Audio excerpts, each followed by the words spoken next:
कई हिंदी फिल्में ऐसी देखी होंगी जहां कलयुगी बच्चे अपने माँ बाप को घर से बेदखल कर देते हैं। अमिताभ बच्चन, राजेश खन्ना से लेकर नाना पाटेकर ने इन फिल्मों में काम किया है। माँ बाप को बेदखल करना हो या उनसे बदतमीजी, कलयुग में ये आम बात हो गई है। माँ बाप को बोझ समझने वाले बच्चों पर सुप्रीम कोर्ट ने ऐसी टिप्पणी की है जो सालों तक याद रखी जाएगी। कोर्ट ने कहा, माता पिता से उनकी संपत्ति उपहार में पाने के बाद उनकी देखभाल नहीं करने वाले बच्चों से संपत्ति वापस ली जा सकती है। यानी अगर कोई बच्चा अपने माँ बाप की संपत्ति पाकर उनकी सेवा नहीं करता तो वो संपत्ति माँ बाप को वापस दी जा सकती है। ये शब्द हैं सुप्रीम कोर्ट की बेंच के, इसलिए इसके मायने भी बड़े हैं। कोर्ट की ये टिप्पणी मध्य प्रदेश के छतरपुर में रहने वाले एक बुजुर्ग माँ बाप की केस से आई है। छतरपुर में सितंबर 2019 में उर्मिला दीक्षित ने अपने बेटे सुनील को एक प्रॉपर्टी गिफ्ट के तौर पर दी। दावा है कि दिसंबर 2020 में उनके बेटे ने और प्रॉपर्टी लेने के लालच में उन पर हमला कर दिया। माँ बाप ने बताया कि प्रॉपर्टी लेते वक्त बेटे ने वचन पत्र भी दिया था जिसमें लिखा था कि वो उनकी देखभाल करेगा, लेकिन उसने नहीं किया। लेकिन बेटे की करतूत देखिए, उसने वचन पत्र की बात को फर्जी प्रूफ करने का आवेदन दे डाला। एसडीएम ने माँ बाप के पक्ष में फैसला लिया, लेकिन एमपी हाई कोर्ट ने बेटे के पक्ष में फैसला दे दिया।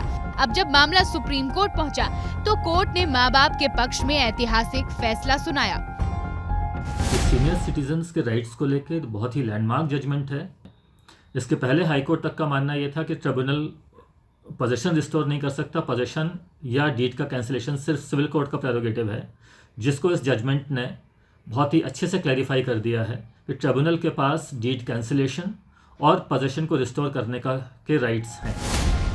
आदेश निरस्त करते हुए कोर्ट ने कहा, 2007 में बने maintenance and welfare of parents and senior citizens act 2007 की धारा 23 कहती है कि इस कानून के लागू होने के बाद गिफ्ट या किसी और तरीके से अगर कोई वरिष्ठ नागरिक इस शर्त पर अपनी संपत्ति किसी को देता है कि संपत्ति पाने वाला उस वरिष्ठ नागरिक की देखभाल करेगा, तो ऐसा न होने की सूरत में यह माना जाएगा कि संपत्ति का ट्रांसफर धोखाधड़ी या धमकी से हुआ है। ट्रिब्यूनल इस ट्रांसफर को रद्द घोषित कर देगा।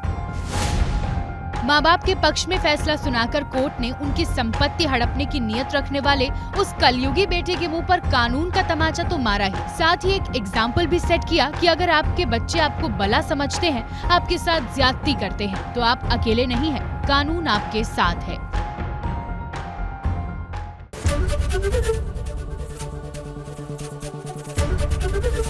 एबीपी गंगा, खबर आपकी, जुबान आपकी।